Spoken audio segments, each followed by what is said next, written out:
kulete neno la Bwana na mtumishi wa Bwana in this altar. Now, with the joy of the Lord, help me to usher in our pastor, Bonfast, to come and minister to us. Appreciate him, appreciate him, appreciate the one.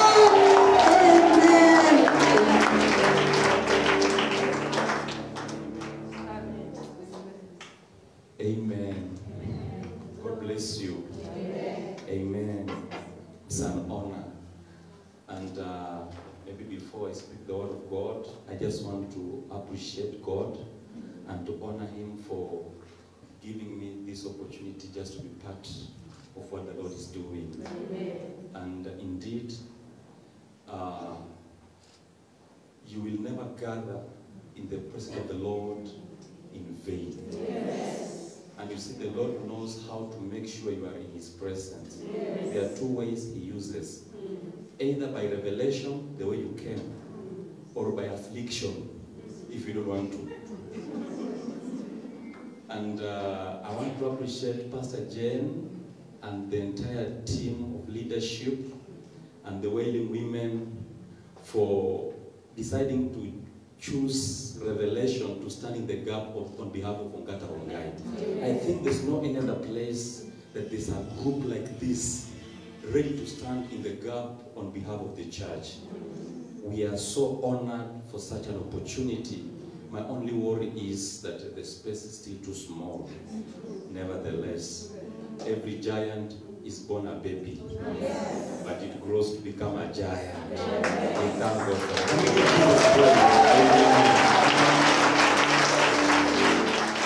I want to acknowledge all the pastors in the house and all the pastors' wives as well for creating your time, also to back up this vision and to stand with the women of God, and for what you are doing. I can guarantee in the heavens something is happening.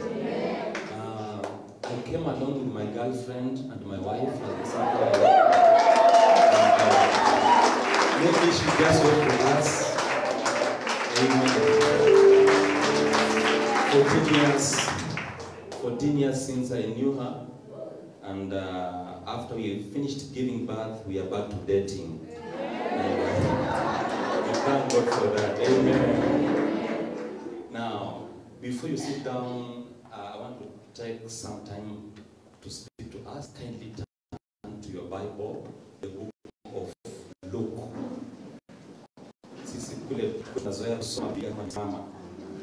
Amen. It's an honor to read the Bible while standing. Amen. The book of Luke chapter 2. The book of Luke chapter 2. Without forgetting, I acknowledge the bishops in this city of Ongata Rongai.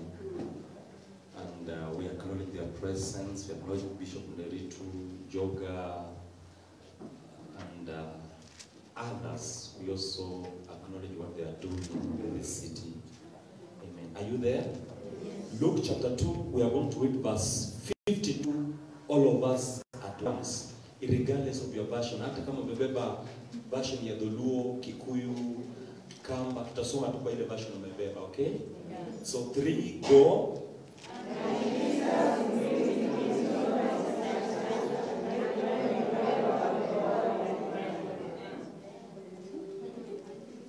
Wengine wamemaliza mbele ya wengine na wengine wakamaliza nyuma.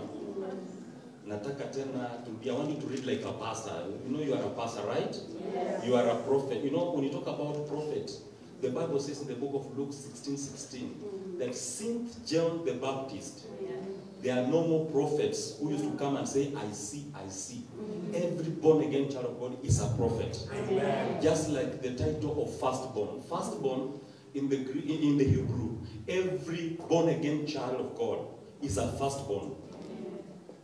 The title as son is not a recognition title. It's a functionality for every born again. That's what the Bible calls all of you who are born again sons. Okay? So when I say you are a prophet, you are. So don't wait for anyone else to come and prophesy into your life.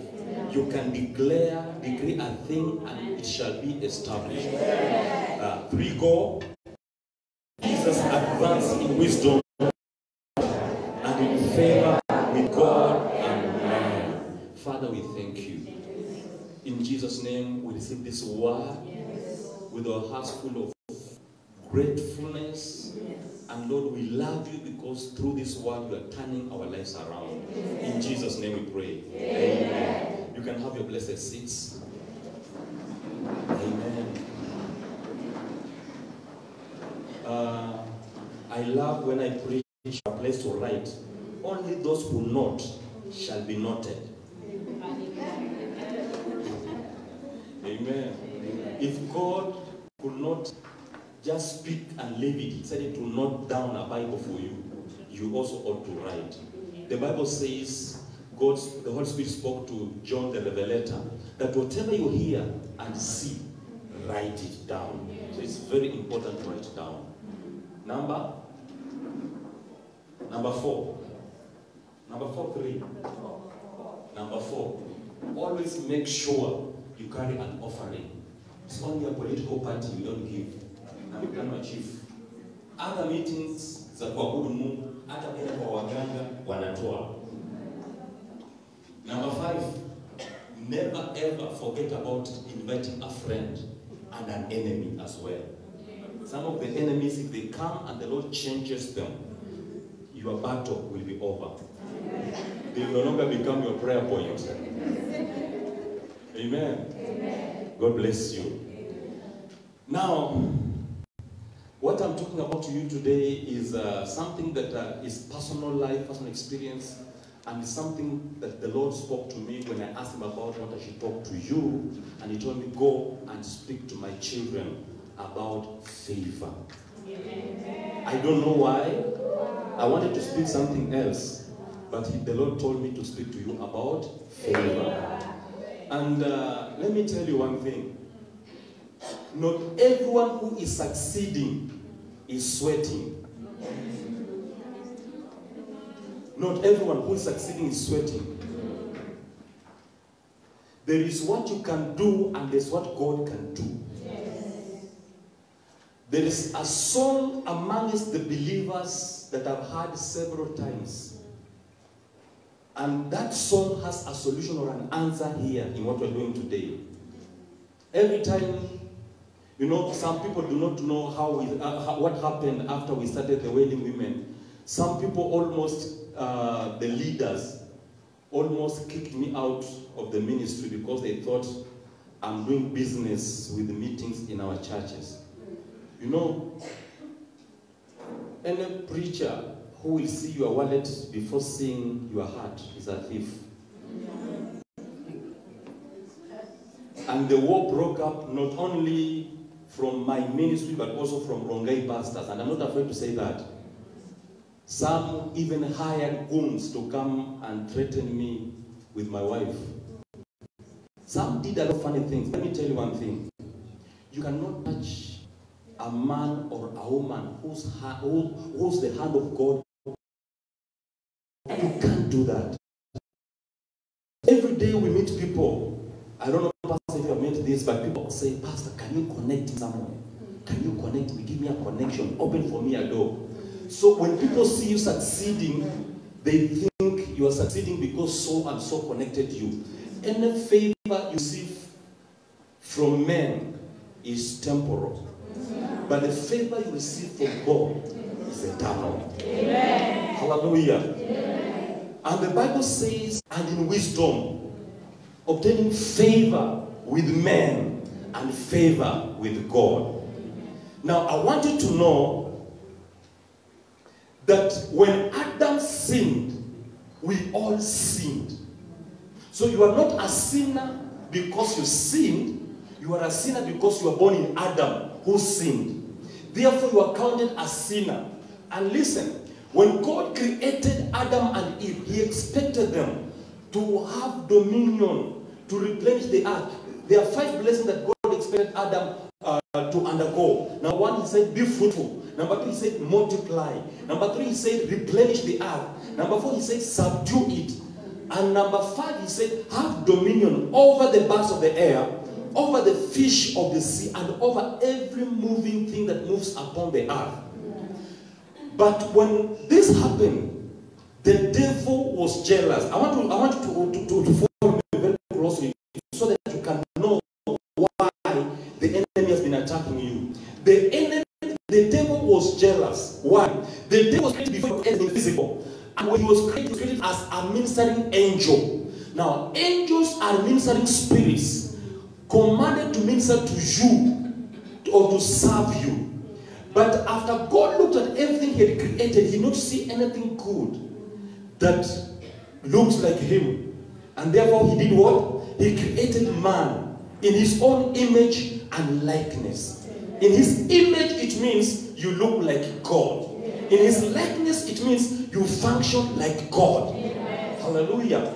And then the devil realized that this man who was created last, we are also supposed to worship him and to serve him. Therefore, I will corrupt him to make sure he doesn't become what God wanted him to become. And he corrupted the mind of man until the man sinned. Now, when a man sinned, he landed in the middle or in the center of 3 chain or 3 bondage. He landed in the hands of the backbone of sin. He landed in the middle of the backbone of poverty. He landed in the middle of the backbone of sickness and disease.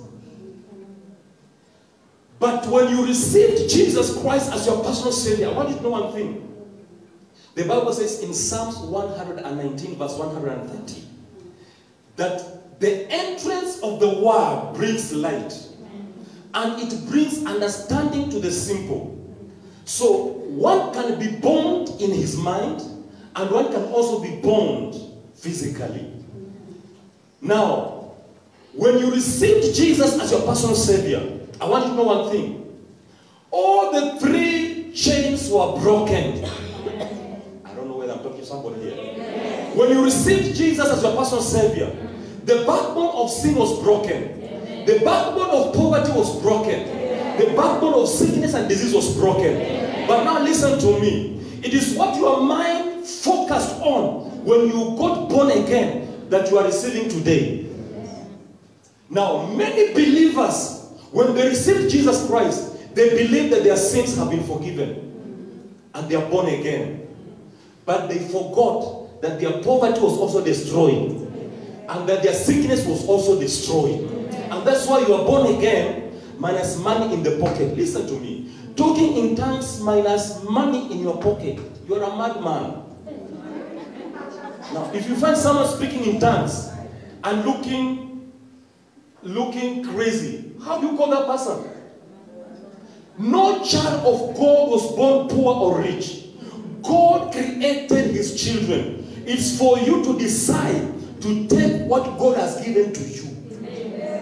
Now, what happened is this. People received salvation, which was forgiveness of sin, and they ran away.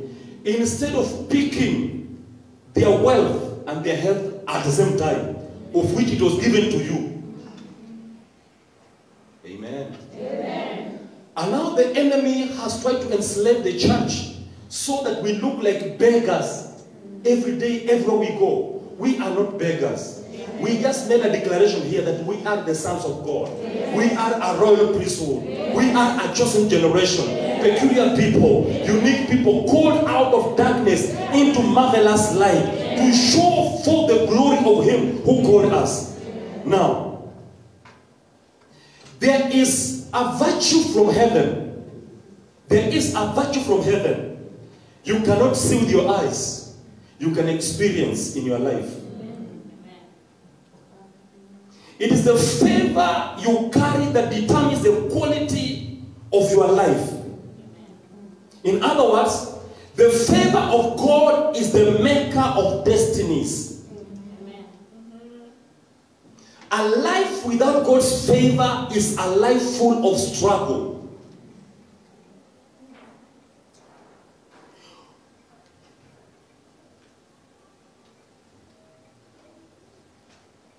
There are several blessing that people are not encountering today because of lack of this favor, but they are about to encounter today in Jesus' name. Amen. Favor will give you noiseless breakthroughs or sweatless breakthroughs. Amen.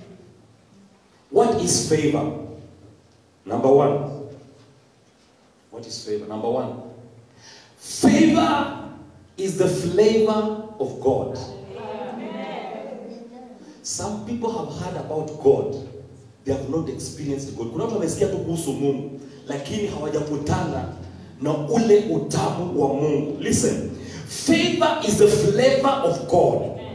It is the goodness or the sweetness of God upon a person, upon a place, or upon a thing. The sweetness of God. No matter how fat the chicken is, if you don't add salt, it won't be tasty. So listen, you are the salt of the earth. You are not born to live and just to live and to exist and to pass. You have been created for a purpose, and therefore you are the flavor on behalf of God. So favor makes your life beautiful and sweet on earth. The reason why people want to commit suicide is because favor is missing. Means someone who is planning to commit suicide, they will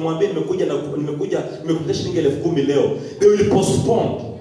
Because the reason they are trying to commit this suicide is because of life that has got no taste. Now they are trying to commit suicide but they are not willing. That's why anatoka kununua sumu ya kujiua, lakini akifika kwa barabara anangojea gari ipite yaendelee. Yet they are coming from buying poison. It's because they still want to enjoy life. But this life is not, listen to me, child of God.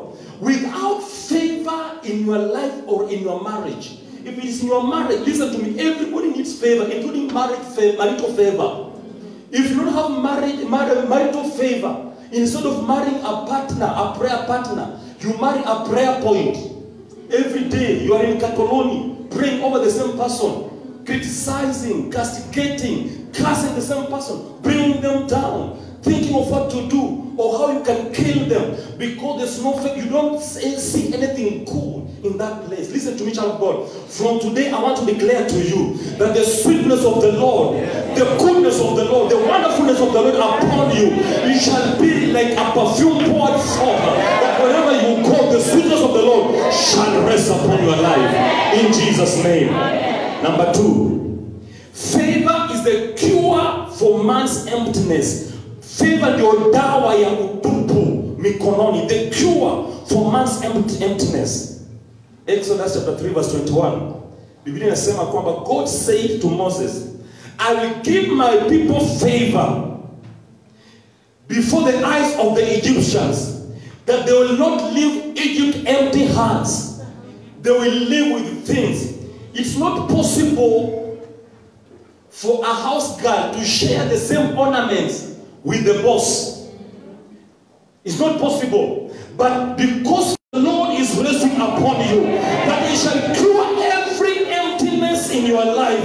You shall not lack. You shall not borrow. You shall not beg. You shall not cry. You shall not live empty hands. But instead, you shall receive not just little. You shall receive the precious things of the earth. Listen to me, child of God. These things that have been created are for you. And that's what the Bible says, that no eye has seen, no ear has heard, neither has it entered the hearts of men to understand the things that the Lord has kept for those that who love Him. Favor gives you what you need. I've been driving cars for more than 5 years, for more than 8 years, since I can ever think of. Listen to me, child of God. Where there's no favor, you bother people, you burden people, fundraising every day for your own personal car, to enjoy your own wife and family. You enslave people because there's no favor. Where there is favor, let me tell you, child of God, you don't need anyone to advocate for you. There's a young boy by the name Joseph. Joseph went to the land of Egypt without knowing anyone. There's no one to write a recommendation letter for Joseph. There's no one to commend him anywhere. But this boy had the favor of God. Listen to me. It's not easy for me to give our sanctuary to anyone to use. I don't know what happened, but I want to believe this this woman here is also carrying favor. She came, I don't know why, but listen to me, child of God. Favor, the favor of God causes you to have things without you struggling for them. I don't like struggling. If you struggle, let God rest. The reason why I believe in him is because, listen to me, what happened? Jesus became poor that I might be rich. His body became sick that I might be healthy. He became cast on the tree so that I can be blessed. He who was so rich in heaven, he left everything, became poor that I can exceedingly be rich. Listen to me, for everything that Jesus did on the cross, he had you in his mind. You are a reason for the creation. Listen to me. God could not create you before creating where you are going to stay. So what did he have to do? He made sure he created everything first. But when he was creating everything first, Jane was in his mind. Grace was in his mind. Peter was in his mind. So what did he do? He created everything first. He created fish before creating the eater of the fish. Do you know what? God has created your answer before the devil gave you a question mark. For every predicament the devil is trying to cause to you, God has already provided an answer for you. It's a matter of time. Tell your friend, it's a matter of time. Mwambie, give me time. Mwambie, give me time. Because the favor of God is an answer to my situation. So today, listen to me, child of God. The Bible says you live in houses you do not build. Can I declare something here today? You will drive cars you have not paid for. In Jesus' name. You own houses you have not labored for. I want to believe even where we are, our investment alone cannot equal. But favor answers. You can't have the favor of God and beg for bread. Do you know why? Favor is a language that even the deaf can hear. It speaks loudest of them all. Number 3. Favor is the divine, invisible hand of God at work that makes things work in your life with no struggle, stress, or strain. Let me tell you, there's a secret that the Lord gave to us here. You know, before Adam sinned in the Garden of Eden, he had more than 2 eyes. Let me speak to you today. Adam had more than 2 eyes. Are you there? I know you know only the 2 physical eyes. No, Adam had more than 2 eyes. And when Satan came, he told Adam, you read your Bible, Satan came and told Adam, you will not die when you eat of this fruit. God knew that the day you eat, your eyes shall be open. What does that mean? Yet he was seeing. Now, when Adam was in the Garden of Eden, the spiritual eyes were working, but the physical eyes were closed. Now, spiritual eyes are like the eyes of God. They see things the way God sees things. Now, listen to me. You are a spirit. You have a soul. You live inside a body. Now, people who have never seen you can criticize you because they don't know who you are. You might be walking on feet right now. That is my body walking on feet. But me, the real Boniface, is not walking on feet. It's not something that you have never seen before. So you are spirit. Now, the eyes of the spirit, they see what God is seeing in other people. They see the perfections of God. When they see other people going through issues, they feel like carrying the burden. When Pastor saw that the church in Rongai was going through issues, pastors were being killed, things were happening, he got concerned about what is happening. Why? It is simply because your spiritual eye can see exactly as God sees. But the desire of man wanted to see something different. The devil told him, your eyes will be open. And he said, what do you mean? Yet he was seeing. Then he ate of the fruit. Immediately he ate the fruit. His physical eyes were opened. And the spiritual eyes were closed. And when the physical eyes were opened, he saw they were naked. They have been naked all through. Physical eyes are carnal. They see only the negative part of people. Listen to me, child of God. Whenever you try to bring someone down who is already up, you have the carnal eyes. And it means you are already down before you bring them down. And you need to watch out, because if the person lands on you, now possibly in heavyweight, you'll have to suffer.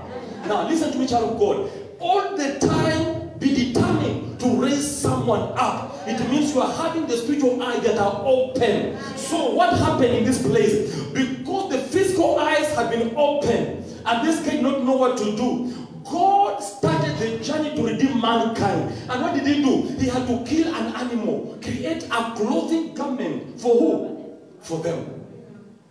This was not just an animal that was being killed. It was Jesus dying on behalf of the mankind, to save mankind. So every day when you sleep, there's a mighty hand of God working out.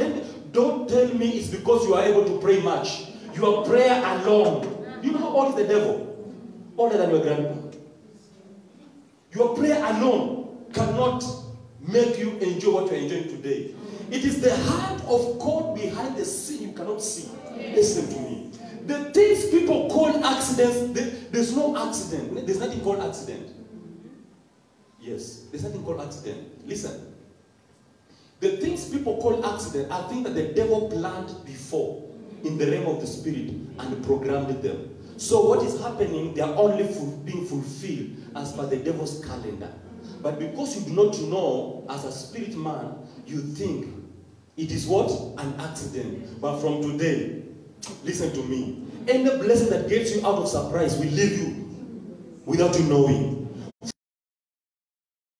Because the hand of the Lord is behind, working out to make sure that things work out better for you. Amen. Number 4. Oh, sorry. If you want to get that one, you can get in the book of Psalms 44 verse 3. Psalms 44 verse 3.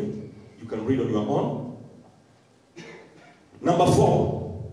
Favor is the divine invisible wall that protects you from Satan, from circumstances, from trouble men, especially whenever you serve the Lord.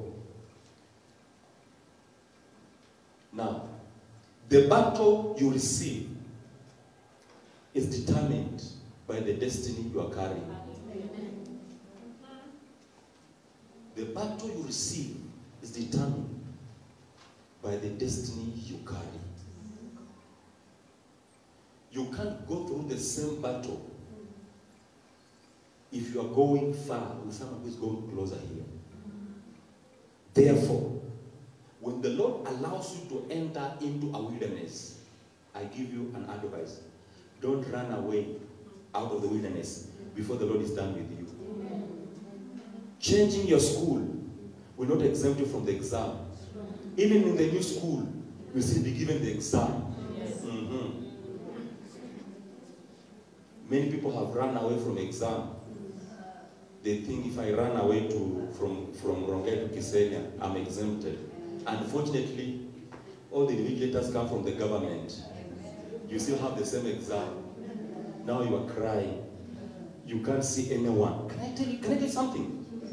Whenever you are walking in this journey of faith and you don't see Jesus with you, yani unaita ni kama haitiki, unaomba ni kama umuoni, umeenda prayer center zote unaona labda nilisikia ile hii ndiko iko na moto, umeenda huko hakuna, umesikia Katoloni dimeraise watu, umeenda Katoloni hakuna. Listen to me, child of God, stop giving up. The Lord has faith in you. And because he has faith in you, he has decided to go to your destiny to wait for you to arrive. I wish I'm talking to someone here. Hallelujah. He's waiting for you. When you are teaching a child how to walk, you don't stand behind the child. You stand in front and tell the child, come, come. So when the child is walking, he can only see the footprint of one person himself. He cannot see the other person. It doesn't mean God is not existing. I want you to know that every time you think that Jehovah God is silent, listen to me. When there's so much silence in the outside, there's so much happening in the inside. The Lord has never abandoned you. He said he will never leave you, he will never forsake you, neither will he abandon on you. He is right there with you. Don't give up. Keep on moving. The things you call miracles are miracles to you. To God, they are not miracle. To God is a lifestyle. Jesus said, the things you see me doing here is what I see my Father doing in heaven. Meaning he used to see them. And that is why, because he used to see them, he can talk to a blind man, see. He talked to a deaf man, open. How can a deaf hear? He talked to a dead person, and the dead person comes back to life.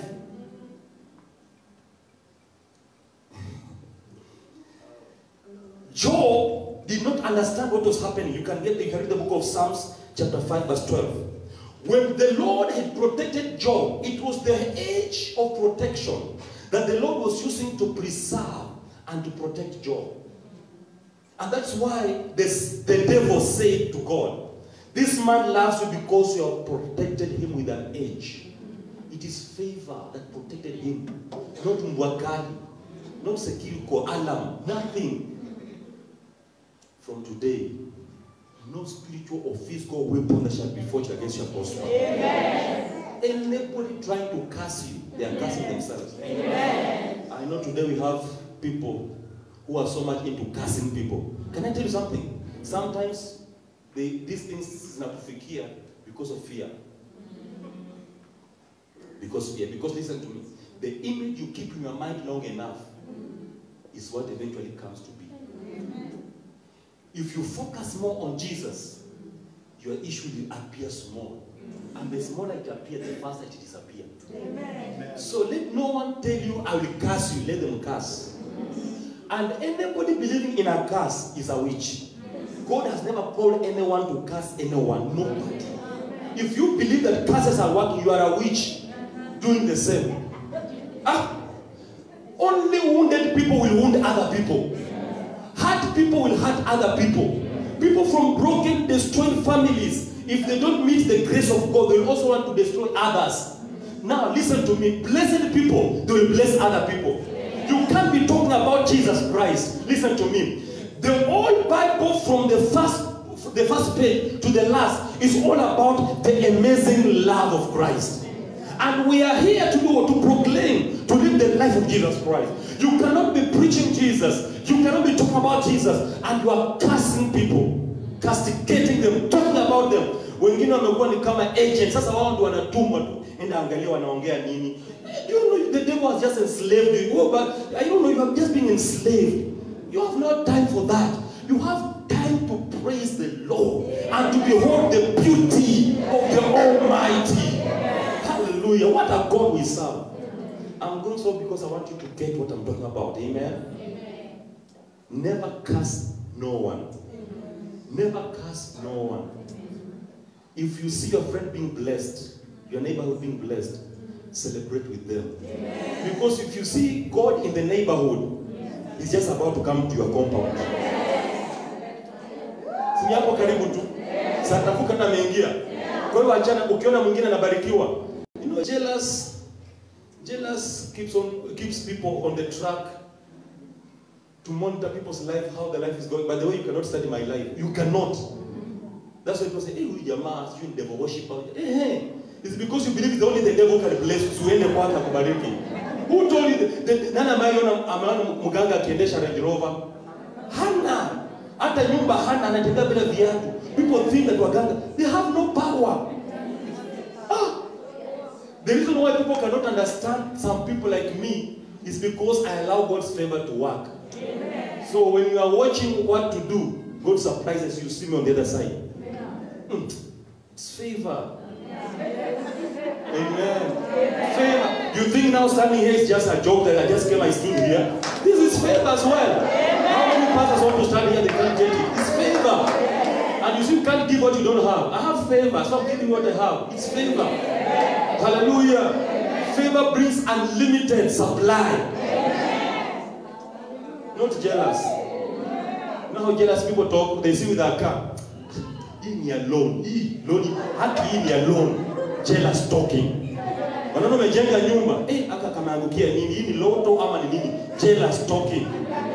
Anaona mwenzake na viatu vizuri high heel. hata kaji kutembea na high heel kataanguka angalia. Jealous talking.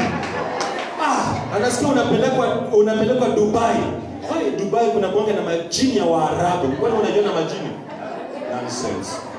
Jealous. Unaona mwingine anapelekwa Mombasa kuogelewa, ati Mombasa tunakuwa na marine spirit. Who gave you this job? Who gave you? Who assigned you? Tell the person next to you favor. Mwambie hivi nishike sura vizuri. Kesho unaweza kukosa kunitambua. Listen to me, child of God. I might be walking slow, but I'm not standing. I might fall down, but sianguki mgongo, naangukia kichwa. Naamuka mahali kichwa ilikuwa imefikia, naendelea hatua mbele. Are you getting me? And the Bible says a righteous can fall 7 times, but you will still what? Still rise up. And you know those 7 times is about a day. It means 7 times in a day. You know when you got born again, what happened? You received what you call alasso. Alasso, the Greek word means you have been transformed. Do you know what happened when you got born again? The Bible says in the book of 2 Corinthians chapter 5 verse 17 that he that is in Christ. Now, Christ is not just a name. Christ is also a location. It's a place. He that is in Christ has become what? A new creature. The Bible doesn't say you have become a new human being. No. The Bible says you become a new creature. A creature, it means a new species that has never ever existed. Therefore, you are not a normal human being. You are a new creature. Only living on. Can you play somebody who is living in 2 places at the core? You live in heaven and you live here. Ephesians 2:6 says, you have been raised up together with Christ. Seated with him in the heavenly places. Where Jesus is, that's where I am.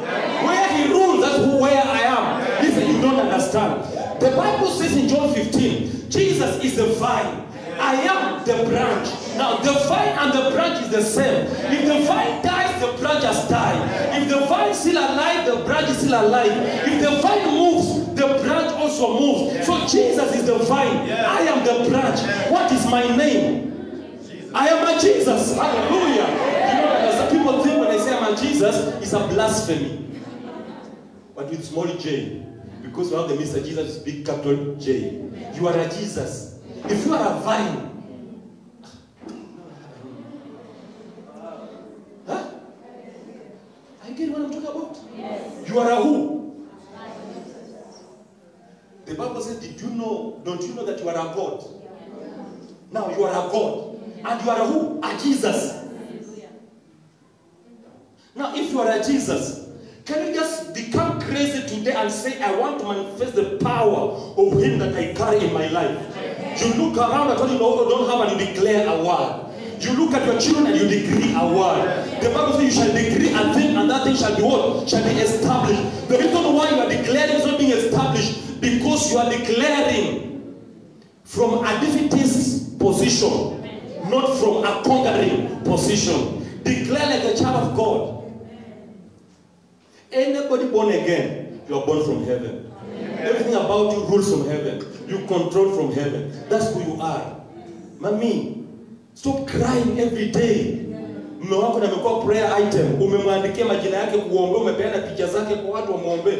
Whatever you are praying is not working. Break into praise and thanksgiving. There are so many photos that are missing in your houses because you know where you took them. Huyu mzee ananisumbua sana huyu mzee. That's everywhere you go. And let me tell you, you cannot criticize what you want to behold. You want your man to change and you backbite him before other people. The more you listen, you know, the tongue of a believer is a pen that engraves things in the realm of the spirit. So as you write, huyu jamaa hata niachaki pesa hata kuachia. You need to start blessing him. Whatever your mind is so focused on, that's what you experience. That's why if you think about your landlord, atafika. Because you attract. Have you ever thought of someone And as you are still thinking, the person calls you. Exactly. That's a force of attraction in you. So you are thinking about the devil every day. Na when ukienda kulala, zinakuja zote. Na mkia na...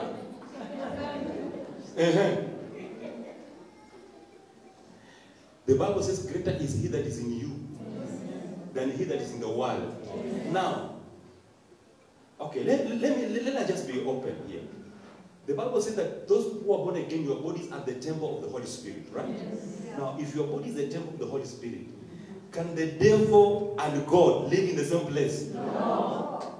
Yani umekuwa ukiongoza praise and worship hapa. Alafu mhubiri mwingine anakuja anaanza kukutoa mapepo. And you are praising the Lord here few minutes ago. Something is wrong somewhere. You have been praising God, you speak in tongues. And they're still casting out demons in you. Hata wewe mwenyewe uone unachezwa.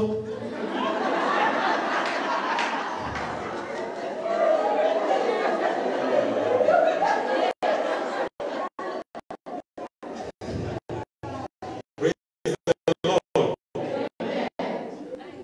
the Lord. Kuchezwa. And you know what happens? Wanakuzungusha, and then at the end of the day, who is the solution? Them. And how is that problem going to be solved? You tap the feet of the prophet. Listen to me, child of God. We don't give to receive. Our giving is an act of our love for God. It's our testimony that God has already blessed us. God is not a mganga. It's not a mganga that I give to receive. I give to receive. Enda kwa mganga na nafanya hiko. To Jesus, we give out of love. When you are controlled from above, that's why you don't care how much you give. You can give your whole house. Because you together with all that you have, you belong to Him. Therefore, you can give anything. Praise the Lord. I know kuna mtu alichezwa mahali akawithdraw pesa zote zikaisha, ulipata nothing.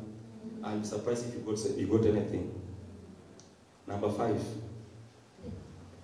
Favor is what makes your life count on earth. Psalms chapter 30 verse 5. In God's favor there's life. The quality of your life is determined by God's favor at work in you. Amen? Have you seen people going to places? Let me help you understand this. Favor brings what you call the glory of God. And the glory of God has got 4 dimensions. Number 1 dimension of glory of God is what you call the supremacy of God's power. Amen? That is when you go somewhere, you sit behind, and they come looking for you, they bring you to sit in front. Not because you want to, it is favor, which is one of the quality of the principle of the glory of God. When the glory of God is missing, unaanza kusumbua watu. Kwani mjaniona mjanirecognize, mjanitambua, mjapata nafasi kusalimia watu. But we are here to worship God, all of us are children of God. Number 2 level of glory. It's called Shekinah. Shekinah is the presence of the ability that causes miracle to happen in people's lives. Okay? Anybody born again, it's the power of Shekinah that caused you to be born again. Amen.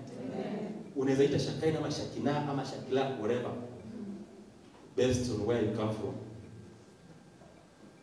Amen. So Shekinah is a tangible presence of God. In the Old Testament, ilikuwa inakuja kwa mfano wa moshi, ilikuwa inakuja kama mvua ama upepo. It's called Shekinah. Number 3, we have what called doxa. Doxa is the ability that causes people to give things that you ask. You don't think because you receive because there's something in you demanding for it. Let me give you a good example. There's a man by the name Peter and John. They were preachers of the gospel. And these men, in the book of Acts chapter 2, walijaza Roho Mtakatifu. How many people got born again? Watu ngapi waliokoka wakati Peter alihubiri siku ya Pentecost? 3,000 people got born again. Okay?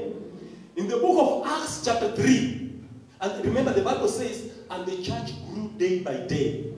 In the book of Acts chapter 3, Peter na Yohana wanaenda kanisani kuabudu. Wakifika wanapata mtu pale kwa mlango anaomba. Alafu Peter anasema pesa na dhahabu sina.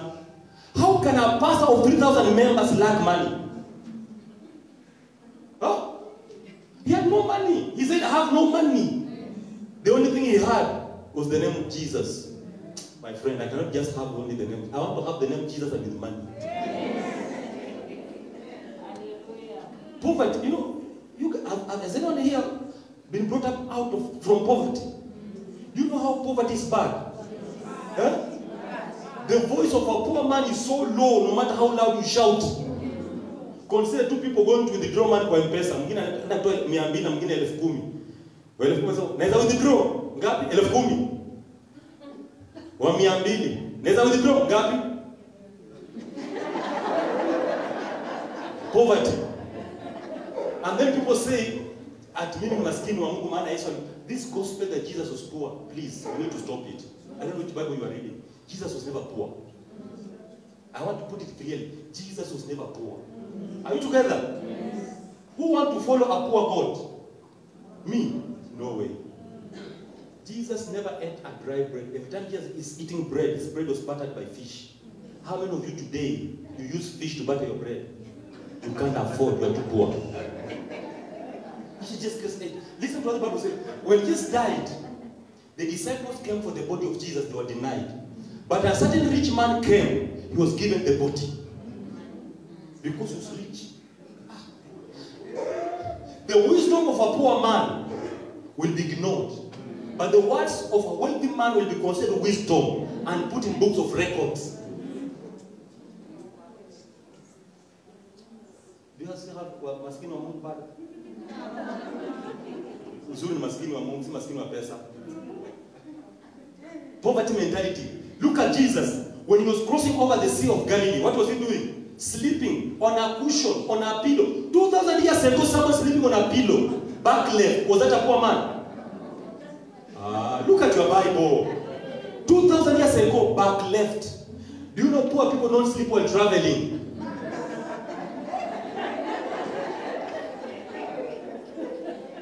Only rich people sleep. Kutoka Kakamega mpaka Nairobi. The poor man is awake and the rich man is snoring.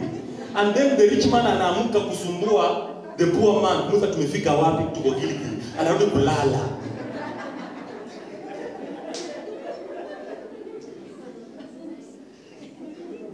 Peter realized, I don't have the doxa glory. I need it. Listen to me today. As the doxa glory lands upon your life, people will give you things. Amen. May the men have it in Jesus' name. Amen. They'll give you things. Why? Because doxa is at work. When Peter realized this and he prayed, what happened? The Bible says, now people started bringing things to his feet. You see Peter doing, you see Ananias and Sapphira dying. Why? Because they were commanded to bring things to Peter and they were trying to hide. When doxa glory is at work in your life, anybody commanded to bless you in a feature, the Lord deals with them because it's a command from above. That is one of the products of God's favor, the glory. Level number 4 of glory is called kabod. Kabod, the opposite of Ichabod. Ichabod means the glory is gone. Kabod means the glory is here. But this type of glory is called the power of influence. We need that. Amen. The power of influence. I need it. Any person of that power of influence has a title without a mantle. And a title without a mantle is a struggle. There are two politicians in Kenya that I'll not mention their names, but you know them. One of them is so rich and generous, and is a toa pesa. One of them doesn't give out any money. Lakini akisema tu atakuwa hapa, if would be there. Influence. Did I mention anyone? I'm only using that as an example. You understand now? You know, right? There are people wakisema wanataka hata vijana kanisani, kuna wale akisema anataka komiti ya harusi. Hakuna kitu anafanyanga kanisani, watu wanakuja tu wanamchangia pesa. Kuna mwingine ako active hata kwa madhabahu anafanya kazi. People will send apology with SMS. They don't come. Influence. Kuna mtu anafanya tu makosa dhambi mnaona wote. Ukifukuza kuna watu wanamfuata. Influence. Nobody has got no influence, my friend. Look at the people you are influencing. They'll tell you who you are. Who surrounds you? Now, is someone being blessed? Yes. Okay. Number 6, sorry.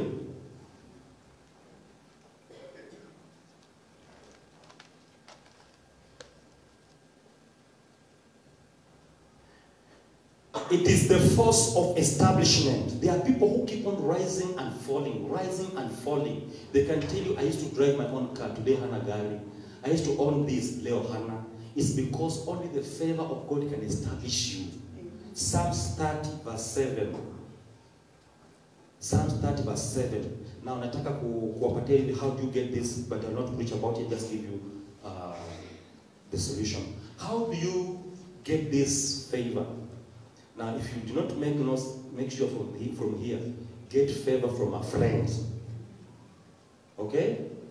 Now, utafute hizo notes usome. You cannot pray and claim what you don't know is yours. The greatest demon is not Satan himself. Is ignorant to information. Ignorant to information. Amen? How do you get favor? Number 1, you must be born again. Matthew 6:33. If you are here and you're not born again, you have an opportunity today. You must be born again. Number 2, righteousness. Psalms 5 verse 12. You must learn to live a righteous life. Today is so difficult to tell between a believer and an unbeliever. Because the way believers are living today is like the young brother to the devil. Even in the church. Wako hapa na nasengenya mwingine hapo na SMS. Alibada inaendelea. And then you ask God for favor. You don't receive it. Number 3, expectation on daily. Proverbs 23:18. Daily when you wake up in the morning, expect that the favor of God is upon you. Every day when you wake up, declare the favor of God is upon you. Number 4, a lifestyle of prayer.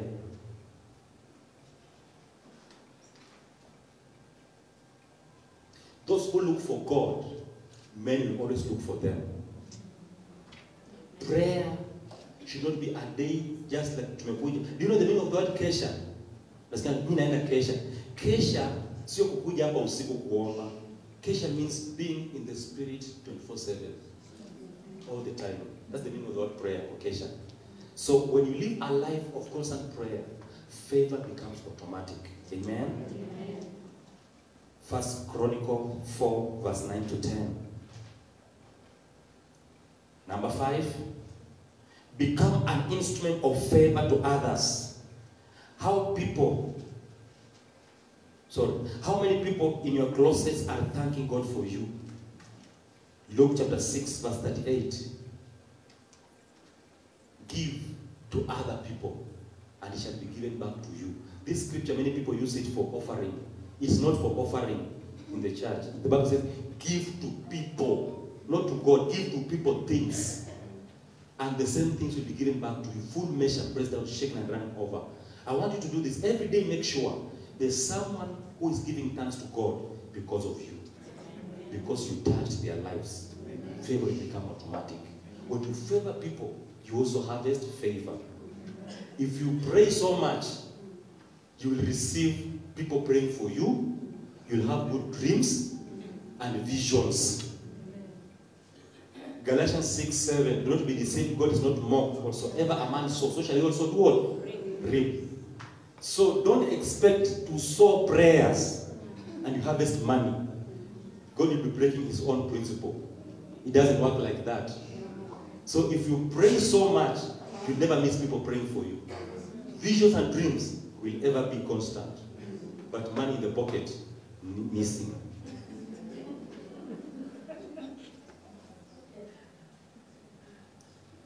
I'm preaching good, right? Yes. Wonderful. Some people are so mean mpaka kwa Mungu. Fungu la 10 wameibia Mungu mpaka wamemaliza. piga Mungu ngeta kila mwisho wa mwezi, hii ni yangu. And then you expect favor. Favor doesn't work like that.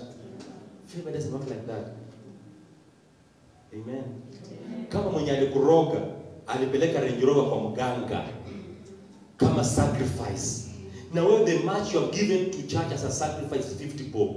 Honestly, you expect the voice of a Range Rover to sound equal to the voice of a 50 bob.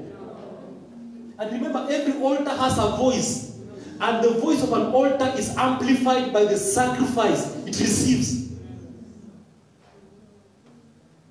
And wakati wa COVID, mlitesa wachungaji sana.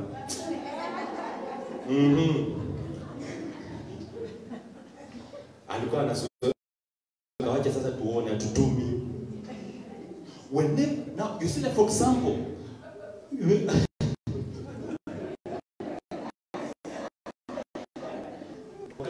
sana kuliko wakati wote. Amen. Hata mkiangalia grace ikianza kuongezeka. Amen. You see, when you lift the hand of the prophet, you are the one winning, not her. Are you getting me? The principle is like that. You lift the hand of the prophet, you win. You let it down, you lose. You lift the hand of your pastor, you win. You bring it down, you lose. Praise the Lord. Amen. Number 6, humility. Oh, number 7, sorry. Number 7, humility. James 4:10. Humble yourself, that the Lord might lift you at his own time, that you obtain favor. Favor is not for proud people. Amen. Kuna wengine Mungu alikujaribu tu na kaokada. Unajua okada? Kale kagari kadogo, kale kadogo toka Vix. Sasa watu kwa kijiji hawaongei. Kadogo kagari hiyo ni kama example umepewa tu hivi. Watu hawaongei. Listen, humility, humble. Huko nje kuna watu matajiri, my friend. There are people who are living big. And you never know. Pastor, you have traveled to Nigeria. You know how those people live. When they are here, you don't see. But you go there and you see how they live. They live big. When you are thinking about hiring a helicopter, someone is launching an airline in Kenya, but my helicopter is coming. In Kenya, ukinunua tu helicopter saa hizi, one of the most corrupt pastor wanakuweka kwa newspaper. Sasa mimi sijui mtaandika nini. Because I'm coming with this favor. It's coming. I'll give you a lift if you not be there. Look at the person next to you and tell him or her, if I don't see you on the top, you will see.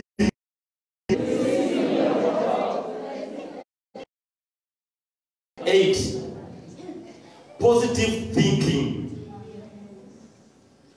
I'm about to finish. Positive thinking.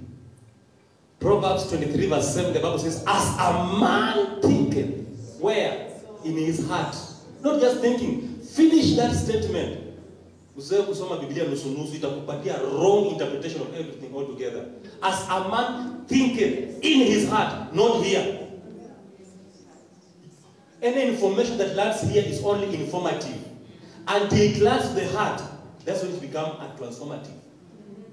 So when you think with your mind, you're only informed, you're only aware. But when you start thinking with the heart, you become. As a man thinketh in his heart, so he is. So when you wake up every day, you think like a cockroach. You'll be a cockroach. But I'm looking for a time, children, God, unaamka asubuhi. You think like the next giant in the society. Like a child of God. I am the blessed one. I'm the most anointed one. I'm the graced one. You think like a child of God. No one will ever think for you. Do you know why the Holy Spirit landed upon your head and not upon your legs? Because he wanted you to use your head.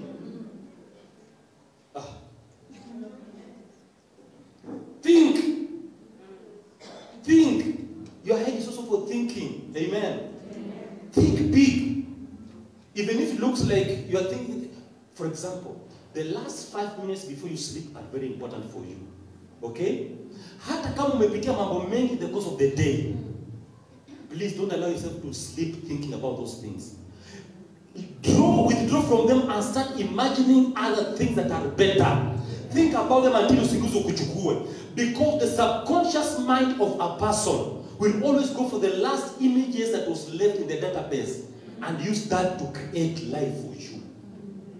And that's why Philippians anasema kwamba whatever is good, whatever is wonderful, whatever is noble, whatever is of good report, whatever is of good virtue, think about this. So when you think about favor, the Bible says the 10 guys who want to spy the land of Canaan, what happened? Walisema walijiona kama grasshopper, and so they saw us. Nobody saw them. They were spying, they were hiding, but they decided to see themselves as grasshopper. You can imagine if you see yourself as a grasshopper, how I will see you. Look at the person next to you and say, I am the best from the Lord. Number 9. Watch your company. 1 Corinthians 15:33. You can't walk with someone with no favor and obtain favor. There are people viscerani. Ukitembea nao viscerani tupu. There are people, as long as you are straight with them, your life will never rise above. Let me give you a good example. I'll use my own example with my wife. There's a day we employed a certain house girl in our house, okay? And this house girl, when she came, I think she was the wrong person to enter our house. Immediately she arrived. Tukaanza kugombana na my wife. Tukaanza kugombana from nowhere. Nisaidie mafuta tuchukue mwenyewe. From nowhere. And then I realized something is wrong here. Tukamwambia, hey, chukua pesa, enda. The day she went, we never fought. Another day, tukaleta mwingine, magonjwa ikaanza. I was almost becoming a doctor because nilikuwa najua mpaka dawa za homa zote. Najua ya kusuppress, najua ya dry cough, najua gani, everything. When she left, we never became sick. Ile madawa zilibaki mahali pale. The people you associate with will make you look like them. Keeping off from people doesn't make you proud. You are only drawing hatujakosana, but the issue ni kwamba tu atukai kwa boat moja. Look at this man by the name Jonah. Jonah is anointed. Alikuwa ametumwa kwenda wapi? Nineve. Na kama kwenda wapi? Let me give you another revelation. Jonah is anointed with anointing ya kuokoa watu wa Nineve ambao walikuwa watu wangapi? 100,000. Alafu yeye anaenda kuingia kwa mashua ambayo ni watu 20. An anointing of 100,000 people. Inaingia kwa mashua watu wangapi? 20. Abiria asiyetakikana kwa mashua. Now the rest were suffering kwa makosa ambayo sio yao. Wanatoa mizigo wanatupa nje. Before ukufe ama uteseke zaidi, utoe hao watu kwa boti tupe chini. You'll be justified. You'll be justified. Achana nao. If they are not going where kuna watu kila wakati wakija tu anakuja na story ya mtu. Na story ya mtu. Keep off from such people. Gossiping. They're not talking about how God is doing, what God is doing. No. Watch out your company. 1 Corinthians chapter 15 verse 33. Amos chapter 3 verse 3 says, two cannot walk together unless they agree. If your husband is a thief,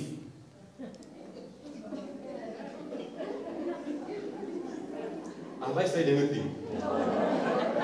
Did I finish my answer? But you know the answer. If your husband is a night runner, definitely. Can I tell you something? When you are married, you always attract yourself. You can never marry a person you don't look like. You look like. You know, the only difference between me and my wife is that her skin complexion, aliiva, aliweka kwa oven akaiva, mimi nikatoka before. But now, when you make that color into black and white, we look alike. Let me tell you, you attract yourself. Don't call your husband an idiot.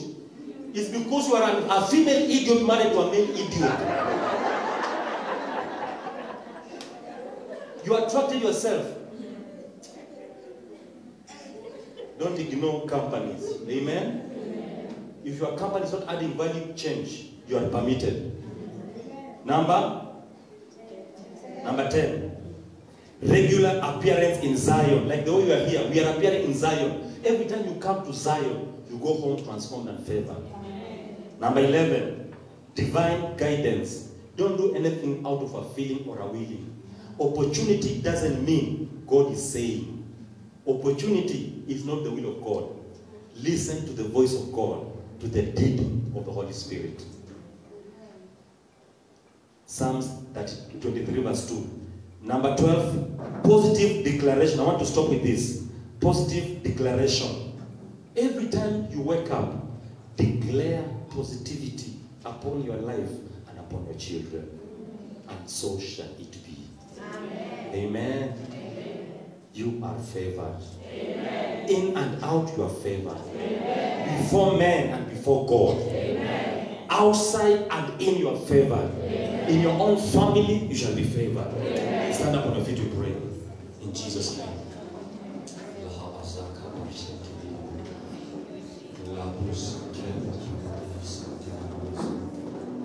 This family of wailing women is favored. Amen. Amen. I'm praying and I'm seeing it growing beyond Rongai. Amen. That we shall have meetings even in big stadiums because we are bringing together wailing women. Don't worry where a man is going to come from. Favor will answer. Amen. Don't worry about goodwill. Favor will supply. Amen. Don't worry who will not back you up. You don't need them. You need favor of God. Don't worry about who is not in agreement. Favor has declared. And this favor will not just allow the leaders to grow alone. You have grown together as a family. And I'm seeing a time whereby people will be having a service of just dedication. Dedication of houses, dedication of cars, dedication of children, dedication of jobs. Because favor is speaking. Favor is speaking. Favor is speaking. And some people go through sickness and diseases. But favor is standing on your behalf, saying to answer. That the Lord is going to answer before you even speak. Because God's favor is a wall of protection and an edge of fire around your life. That favor is going to cause you to enjoy abundance of divine visitation, unlimited of God's presence, abundance of miracles. In fact, miracles becomes your lifestyle. That you will be surprised if they don't happen. Because everywhere you go, favor will be going ahead of you. Before you ask for any recommendation, favor will already be recommending for you. Favor will already be speaking on your behalf. Favor will already be answering on your behalf. Favor will be answering on behalf of your children, on behalf of your family, on behalf of our nation. When people think that the church is weaker, we are here to depend upon the favor of God. When people think you can't go far, favor is already going ahead of you. Favor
generation. Now, can you just make one step in front of you? One step.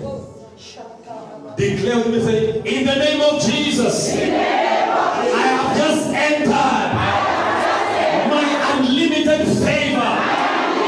From this moment, I am favored. Open your mouth and declare, I've just entered my favor. In the name of Jesus, favor is mine. Favor is mine. I'm favored. Everywhere I go, I'm favored. The protection of the Lord is upon me to favor me. I am in the favor of the Lord. I enter the favor of the Lord. I enter the favor of the Lord. I enter the favor of the Lord. I enter the favor of the Lord. In the name of Jesus, I enter the favor of the Lord.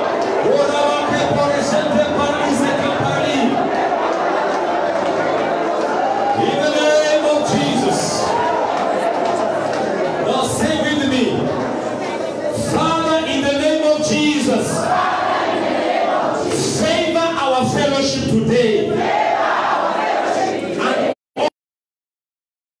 can we declare the favor of God out of this fellowship right now? Our Father, favor our fellowship today. Favor our fellowship today. Favor this fellowship, Lord. Favor this fellowship, Lord. Favor this fellowship, Lord. Favor this fellowship, Lord. Favor this fellowship, Lord. Favor this fellowship, Lord. Favor it, Lord God. Favor it, Lord. Favor it, Lord. Favor it, Lord. Favor it, Lord. Favor it, Lord. Favor it, Lord. Favor it, Lord.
You are what God and perform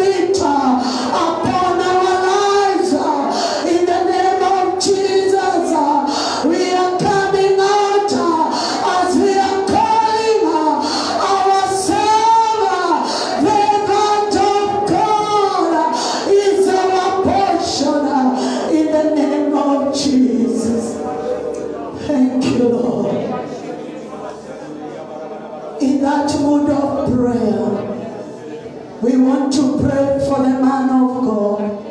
Before I say what nataka kusema, so I will ask them together with our mommy watakuja hapa, the servants of God, tutawazingira tu kwa umbali.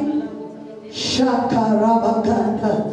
And I want all of us as willing women, we are going to intercede for them.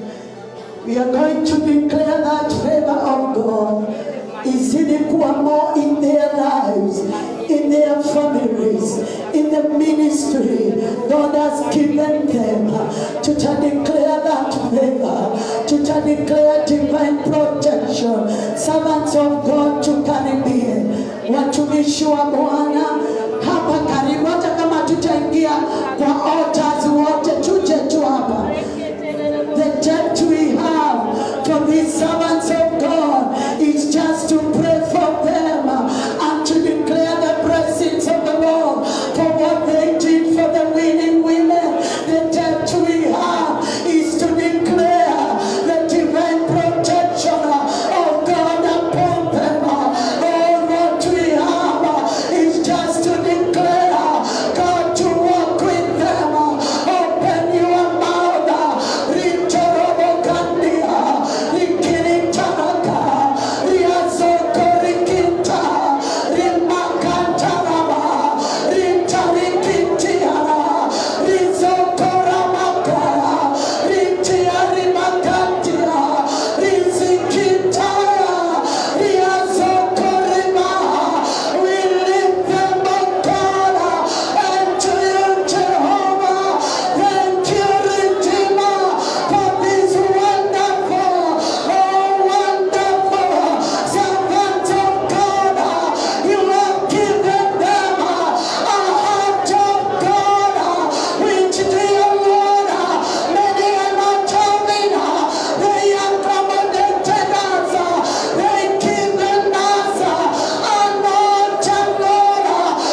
appreciate God.